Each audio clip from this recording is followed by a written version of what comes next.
This is a quick run through of the lenses I believe I've settled on for the Fuji X system.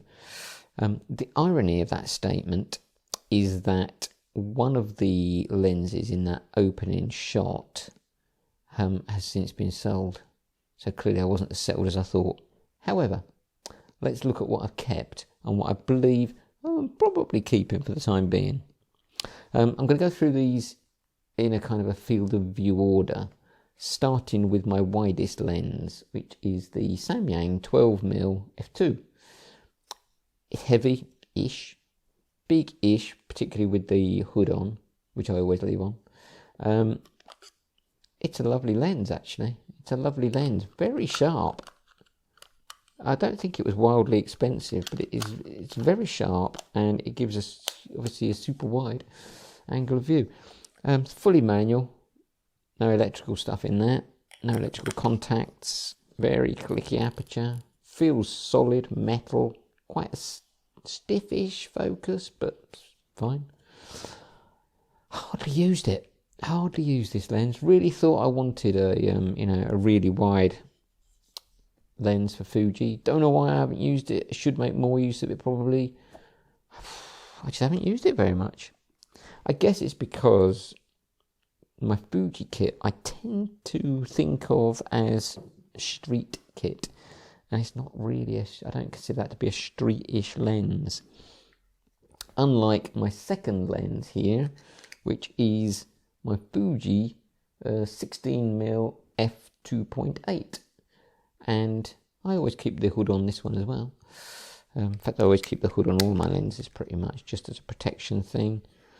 As you'd expect with Fuji, this is a really nicely made little piece of kit, and I love it. I love this lens. It's probably, it's one of my it's probably my second most used lens on the Fuji cameras. And the only reason I don't use it a bit more is that because it's 16mm, it is quite a wide field of view. 24mm in 35mm equivalents. So it's pretty wide. Good for street though.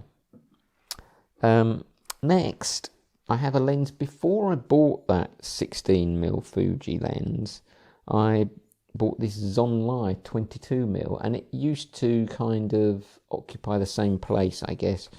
Again, being a Zonlai lens, no electrical stuff going on there. It's an it says it's f1.8, but I ain't sure you'd want to use it at 1.8. It has got a nice clicky aperture, beautiful smooth focusing. Feels really good actually. It feels like a solid little piece of kit, and it is a nice sharp lens. Wasn't very expensive. I bought it second hand. I think I paid £60 for it or something.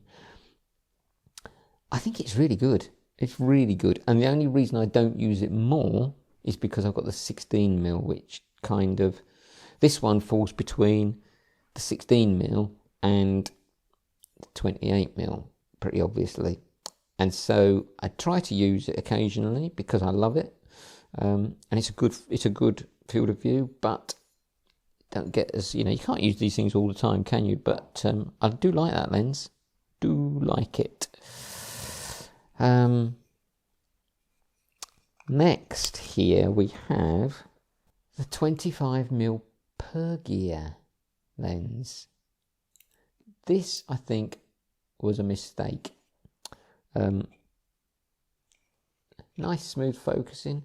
Feels like a nicely made lens.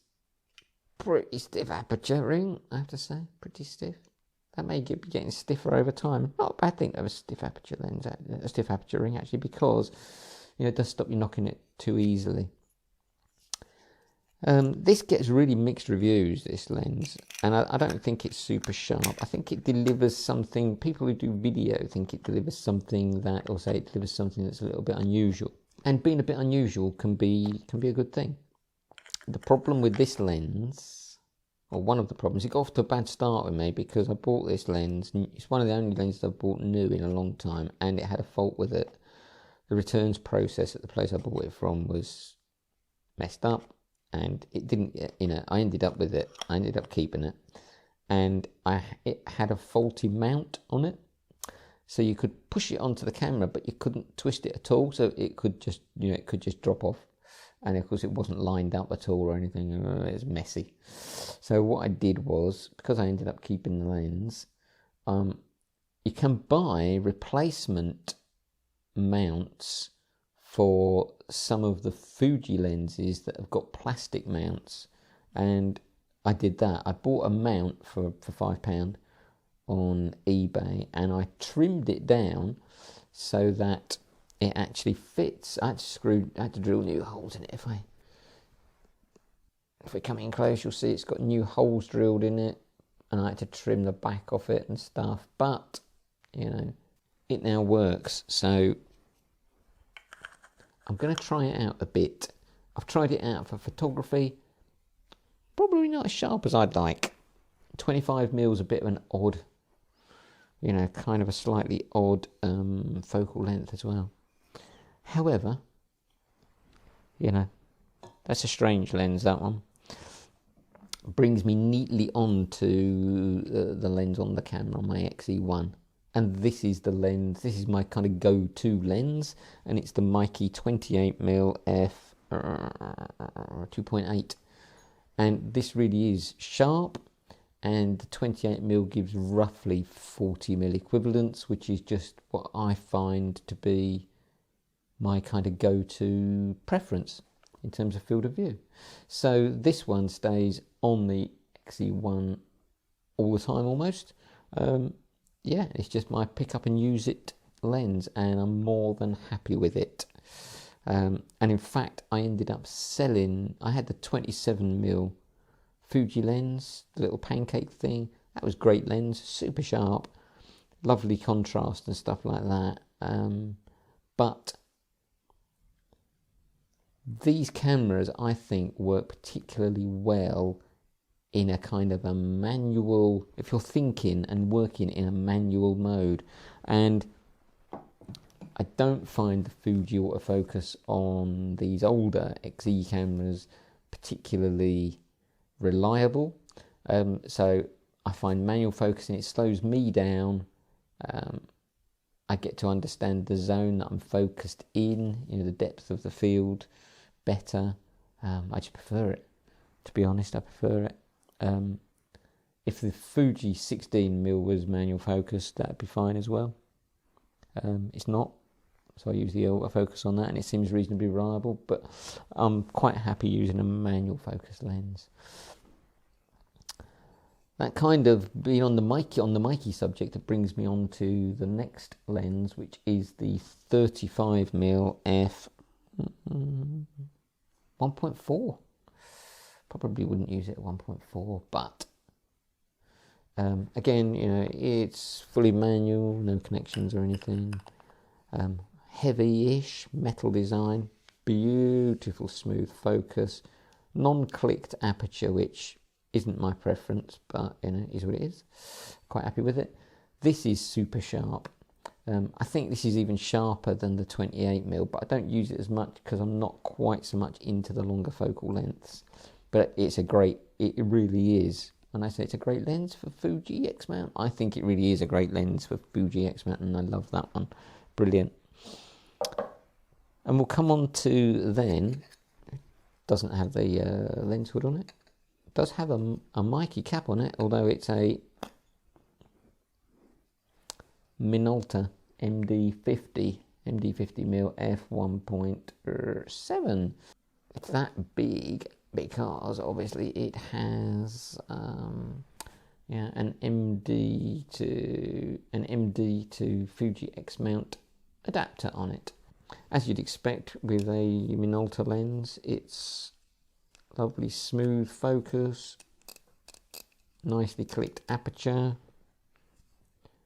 really good 50mm lens. So that's kind of like, I guess, 75mm in field of view in 35mm equivalents. I do have a little metal screw-in lens hood for it, and I don't use it very often, but it's nice to have something in the longer range should you require it, portraits and that sort of thing. That brings me to the end of the lenses I have for Fuji X-mount. And the missing lens there, which I've now sold, is the Viltrox 85mm f1.8 Mark II, which, brilliant lens. I couldn't fault it, to be honest, and I did use it 2 or 3 times in 6 months. It was big, bulky, beautiful, top quality, I thought, really good, really sharp, very quiet autofocus. It's just a brilliant all-round lens that I wasn't using. So rather than have my money tied up in a lens like that I wasn't using, I've sold it. So that one's gone.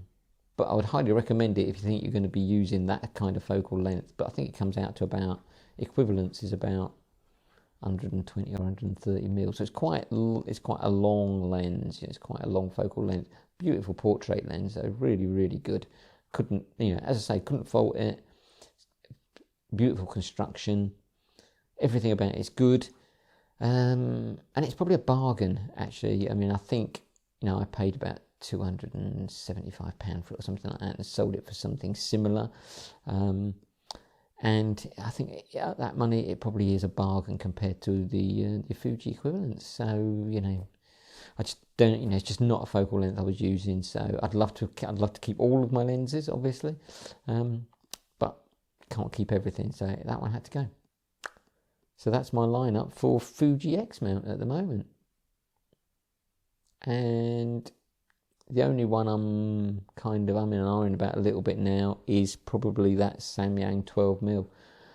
Let's see how we get on with that over maybe the next 6 months, and then we'll see where we go. Other than that, I'm happy with what I've got there. It's good for me. And not an expensive lens selection either. Pretty darned economical.